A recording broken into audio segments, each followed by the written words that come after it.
Hey y'all.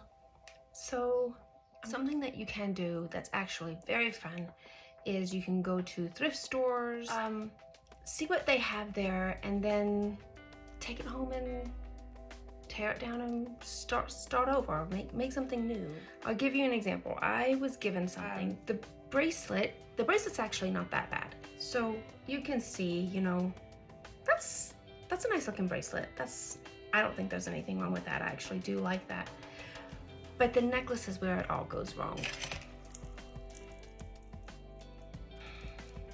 So what I'm gonna do is I'm gonna tear this down. This is gonna be a lot of fun. This is something I love to do.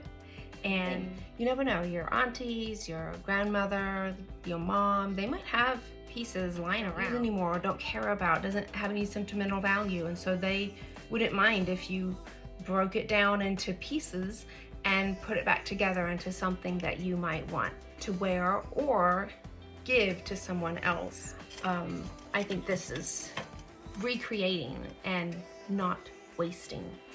You can see I already started breaking things down, and it's got like these cute little dangle coin looking things. What can be done with that? I also want to mention that my fingernails, aren't they great? So this is Manny Boss Ivy League and Snow Angel. This is my second time ever putting dip nails on, so don't look too close in the video because you will see that they're not great. And it's also coming up on a week that they've been on, so you know they're growing out.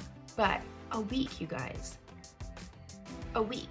This is amazing. I'm so happy. And I just found out from watching a video from Sip and Dip, whose page, I have a link in my description if you want to go and check her out. And she was just talking about Manny Boss and saying how Manny Boss is actually a small business. That made me so happy. I didn't know that. I will continue to support her because this is great. So, okay, I'll flip my camera around and I'll get started and let you guys see what we can do.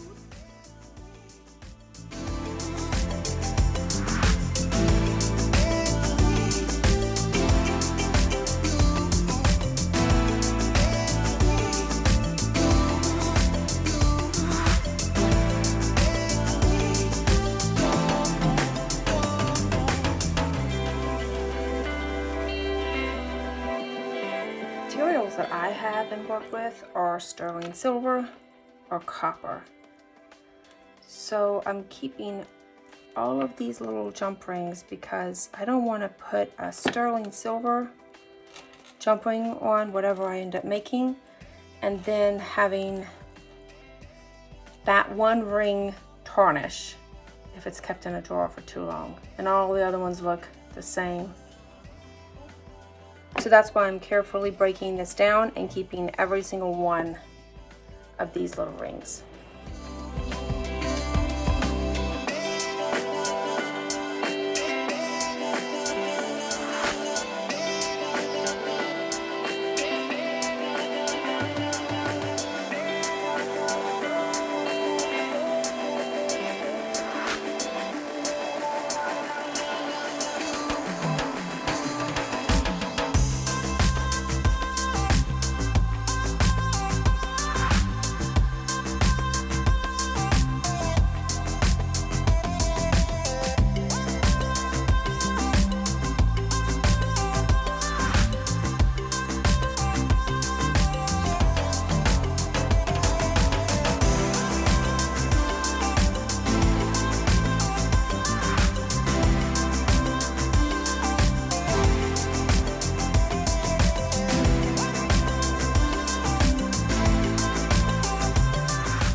Example of what I was saying the other day when I was talking about these tools.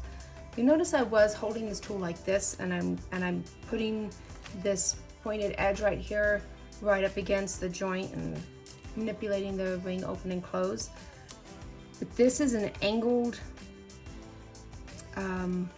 stub nose, and so what's nice about it is in a situation like the one I'm in right now, there's a bunch of things in the way. I don't have much room to get to that joint, so I'm spinning this plier over, and I'm going to go at it with the tip there, which you can do that with this plier right here, but This one, for me, doesn't grab the side of a ring as well as this right here.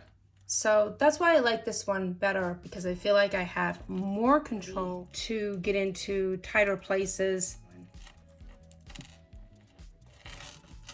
That's just a personal preference, I'm sure.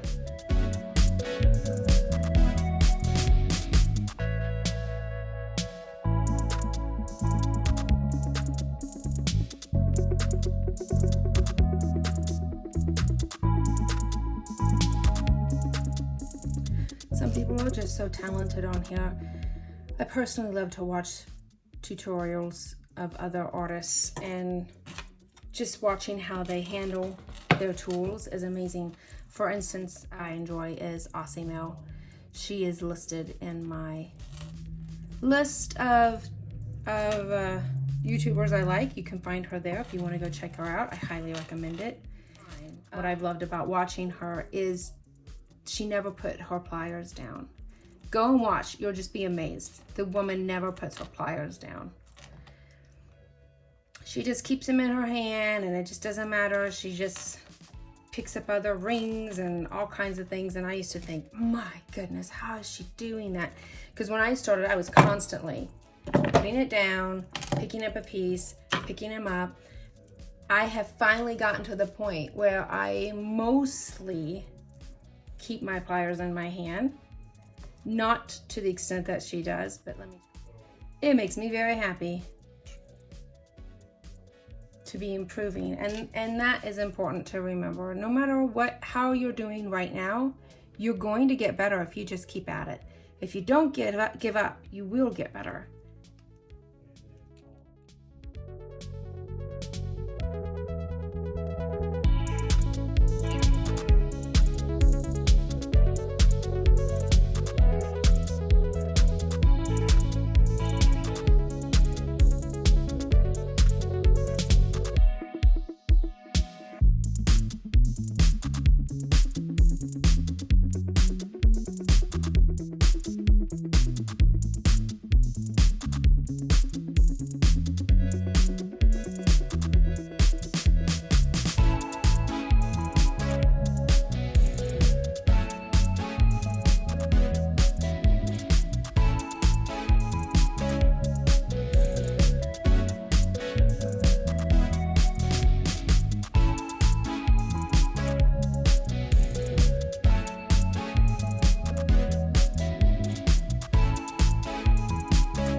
Truth, if these are soldered shut, that's going to be a game changer for my plan. So let's check it.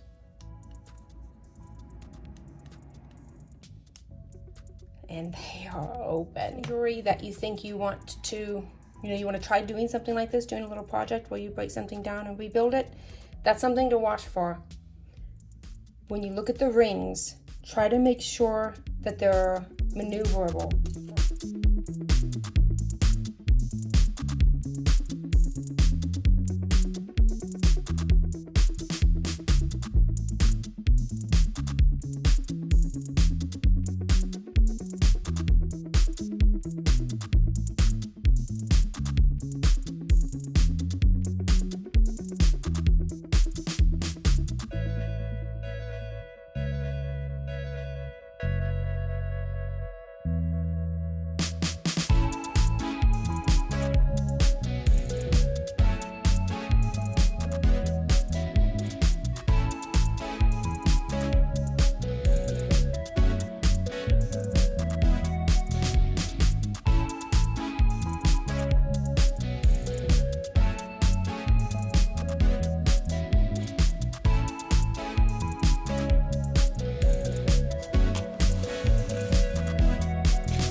That was a poorly cut ring.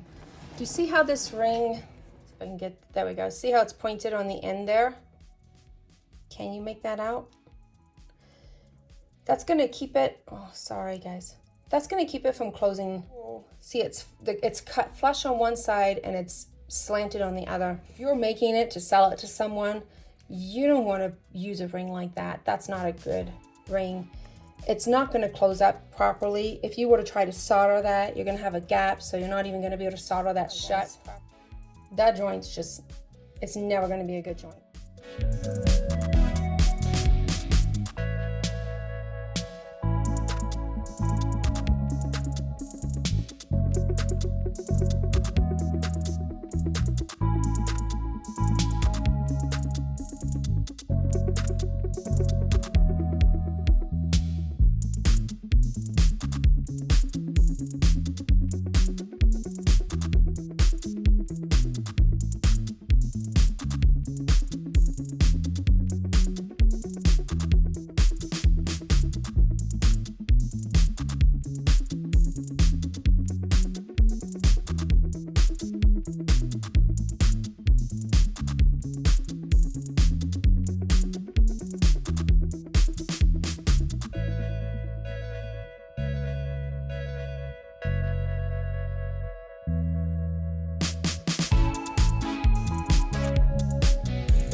Okay, just to let you guys know what I'm thinking here. This is the back of the necklace, and I'm thinking of laying it out this way and then taking these other chains and just putting them straight across. They're probably gonna, you know, swoop down. I wish I could keep them just straight, but I don't think that gravity works that way. I'm really liking the way it's looking. I hope that it works, but that's the fun of this. You never really know. If you guys have any videos of items, it doesn't have to be jewelry, whatever, that you've repurposed, I would love to see them. Please put them in the comments. So the link to them in the comments so that I can go and check them out. That would be really fun for me. So thank you so much for spending some time with me, and I hope you guys have a good evening.